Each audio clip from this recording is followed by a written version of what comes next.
Bonsoir à tous. Bonsoir à tous.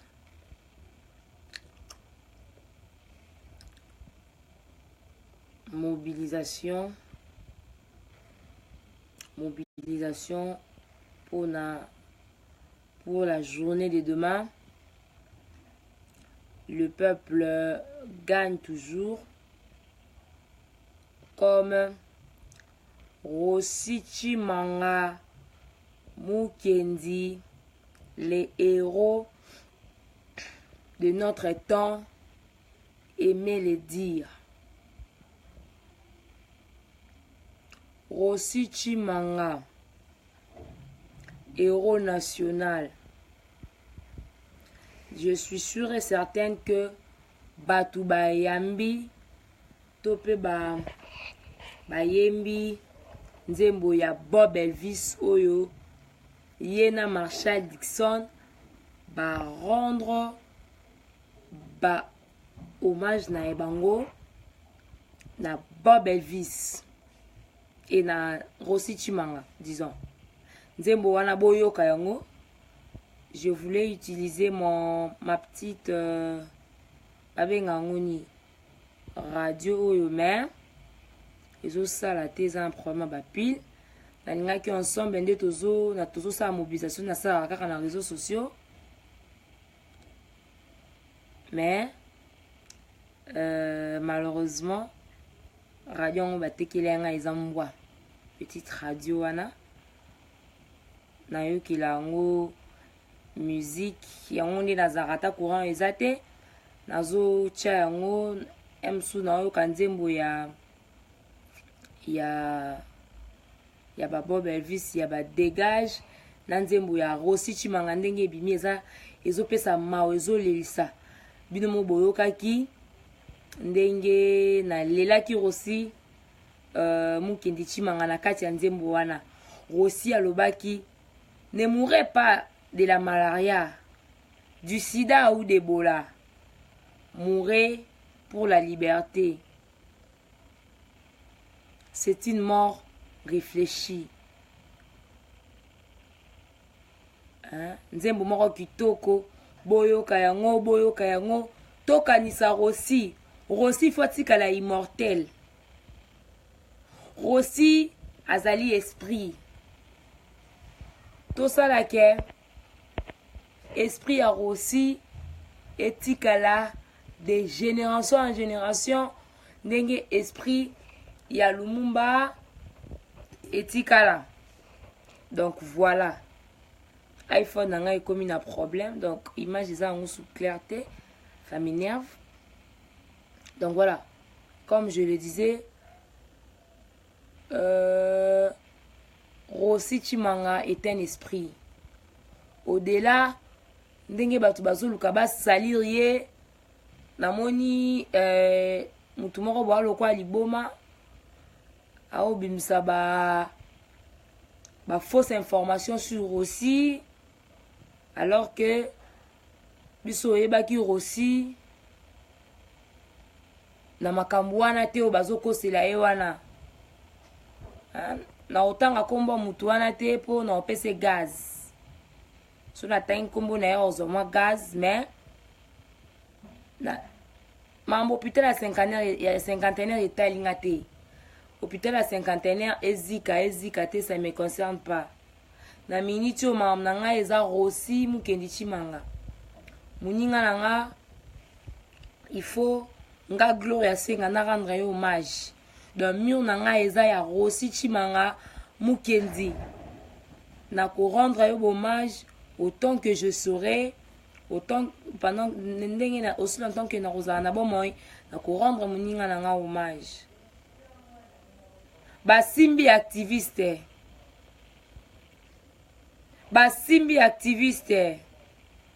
Mwana mobali ya batu. Azalaki na avenir na ye. Aki na mwasi na ye. Aki na bana na ye. Bobomi ye. Bobomi Rossi. Botiki bana Rossi orphelin. Mama Rossi azolela Rossi. Bayaya Rossi bazolela e.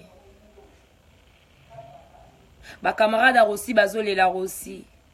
Ba maître bazolela Rossi. Ba yanke bazolela Rossi. Rossi Mukendi Chimanga immortel. Héros national Rossi Chimanga. Lobito tika na bandaku. Lobito fanda to méditer. Ba Congolais to kufa trop. Rossi azaki élite mboka oyo. Intellectuel congolais. Rossi aimait son pays. Rossi a créé Tina Mouvement Citoyen, collectif 2016. Naïdenin. Ezaki po alinga kimboka na ye. Rossi azangisa te na marche moko. Rossi azala toujours na ba marche. Rossi asimba kingaba. Rossi asimba makala. So vandina Rossi.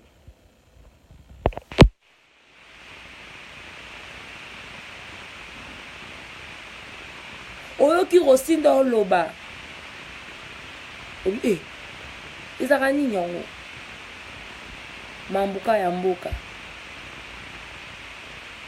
Opesi Rossi rendez-vous boy. O respecter te. A obengo kaka neti nga kutu. Na bima na nga kuda lo kuta. Il fallait to kutana. Semaine où akufa kiwana, je crois que c'était entre mardi ou mercredi. Je devais le voir. Tout à liboso na ese abiyaka na ipen abi la nanga na ipen. Ngape na yebise na roya. Na ya tina rosa benga telefone akomenga même na WhatsApp a bengai. Abiyo mo so otika lokuta mukoni yo Gloria. Pour nous respecter ba rendez-vous te. Ngana biyana nga limbisanga. To kuta lobi pa no ya ipeno mo na nga tongo abite ko na tongo te na ozana ku aussi ça va 13h yaka. Joue un peu l'équipe na yete. Rossi akomeni nga ya bisinga bigloya. Yo otika lokuta mukoni. Nazanga malubo oyebisa ye. Nazema mboyebisa Rossi nese. Asinga bibino basi fo bozande na komba. Rossi esenga bi mwana nga oyo. Ya mwasi fa za combattante. Ya mobali pe fa za combattant. Wana basue ya Rossi. Rossi na yeba kitenzo lezaki maluba masuka.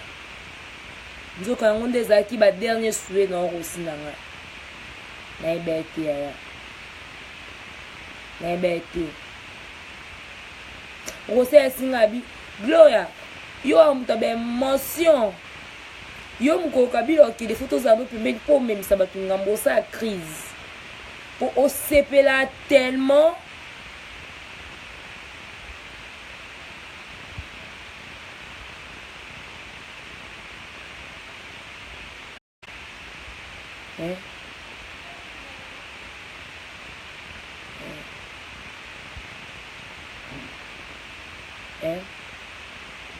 Esinga biglo ozatema mutu moya be sengo mo boye ke oyo sa crise o sepela makasi Gloria donc il faut mutu azala na maîtriser poto sote o sa crise wa maluba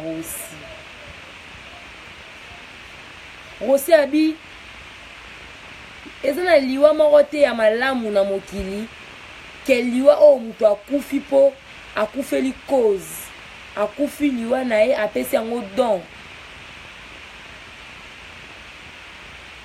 po na baninga mosusu wana maloba Rossi ba capture d'écran eza.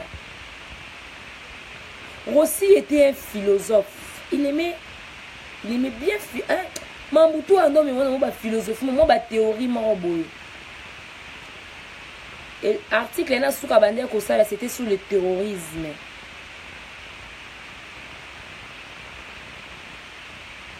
Rossi Mukendi Chimanga, un esprit.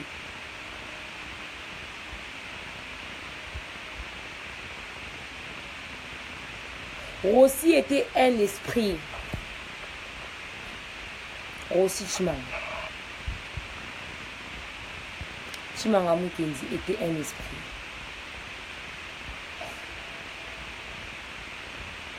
Rossi. Lobby yango wana pona ko honorer mutu o apesaki vie na ye pona biso. Tovanda na bandako. On ne doit pas rester à la maison parce que on a peur de quelque chose, mais on doit rester à la maison pour honorer celui qui a donné sa vie pour nous. Trop jeune, avec toutes les opportunités qu'il avait dans la vie, mais aussi a combattu pour un idéal.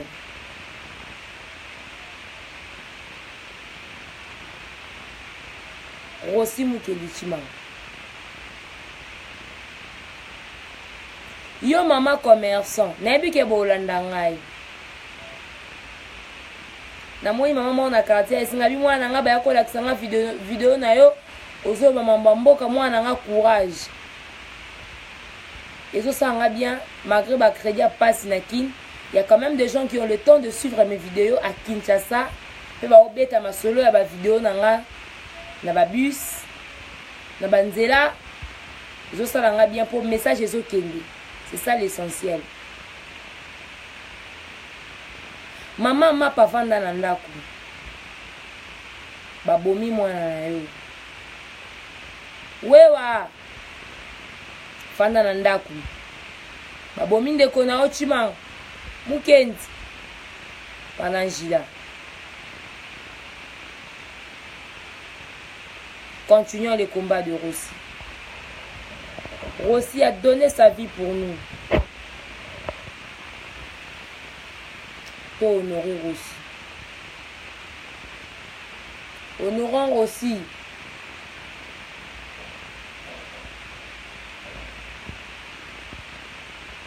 Pour honorer Mukendi wetu. Chimanga wetu. Pour honorer Rossi.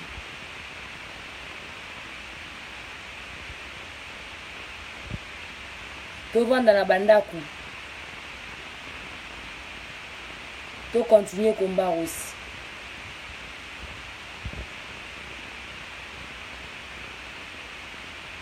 Rossi est un esprit. Il va demeurer à jamais dans nos cœurs. Et on a baki comme journée de la femme na bino wana, ça m'intéresse pas. Talingate, fêter, souhaiter, mais bon, il y a des gens qui m'ont souhaité, qui m'ont appelé pour me dire, ben voilà, écoute, ben moi, ça... Dans mi on a batamité, ma belle souffrait, je ne parlerai que de Rossi, Thibaut Kunda Rossi, na rolobela kaeka kavi nanga mobimba. Ben si tu es fatigué à me suivre, sur les followers, option pour bloquer Zali, sur tes amis, tu retires simplement. Donc souffrez, je parlerai que de Rossi Mukendi Chimanga. Ben information, oh Chibala, primature, ça ne me concerne pas. Oh cinquantenaire qui est alingate nazo le la Rossi.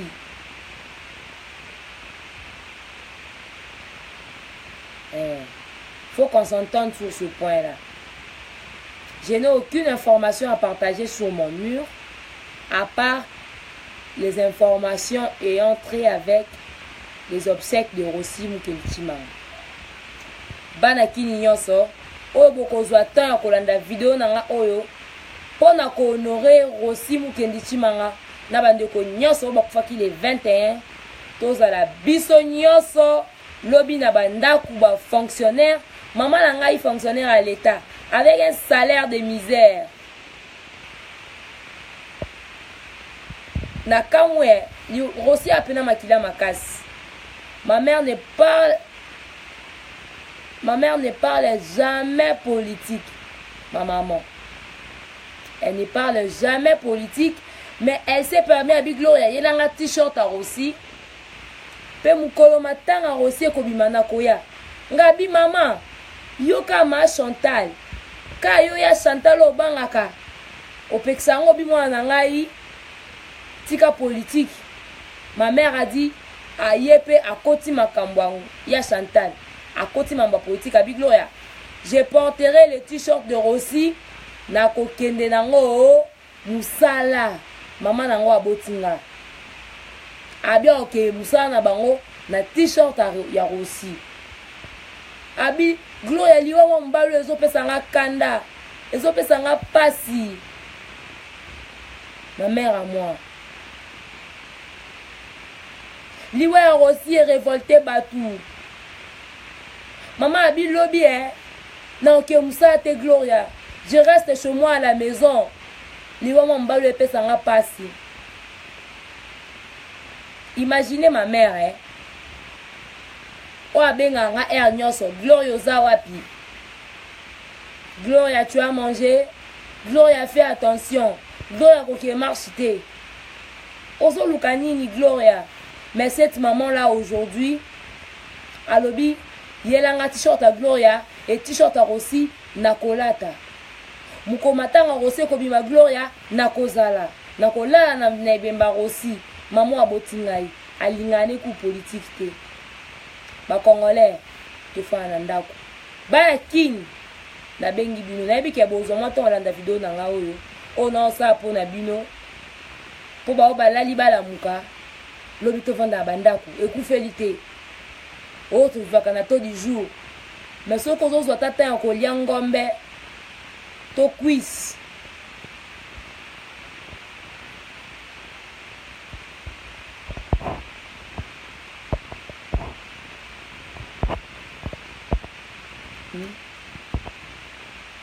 olia kangombe to quiz c'est pas tout le monde, les gens souffrent.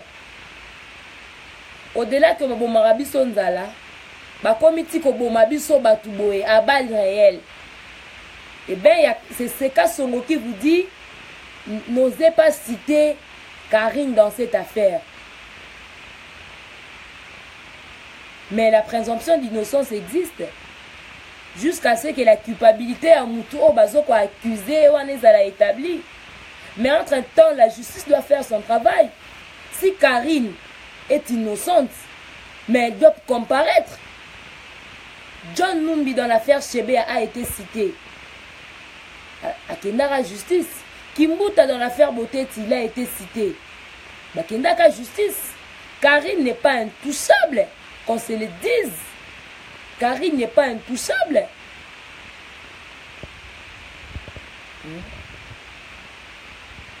Donc voilà. Il faudra que la justice fasse son travail. Nous, là, la population, Tozali, juge, nous ne sommes pas de cours et tribunaux pour qualifier les faits en infraction. Non. Mais du moins, la justice doit faire son travail. Si Karine est citée dans l'assassinat de Rossi, elle doit être devant la justice. C'est à la justice de nous prouver l'innocence de Karine ou sa culpabilité. C'est simple. Moi, pour tout en général, quand on fait intimidation à Bangoana, Bango Bakoki jamais qu'on remplacer organe de la loi. Topé justice. Merci. L'obito pas dans la bandaku, concentration toujours, parce que Rossi Mukenichi Manga, héros national à Tikibiso, te rendre à hommage mérité. Bye bye.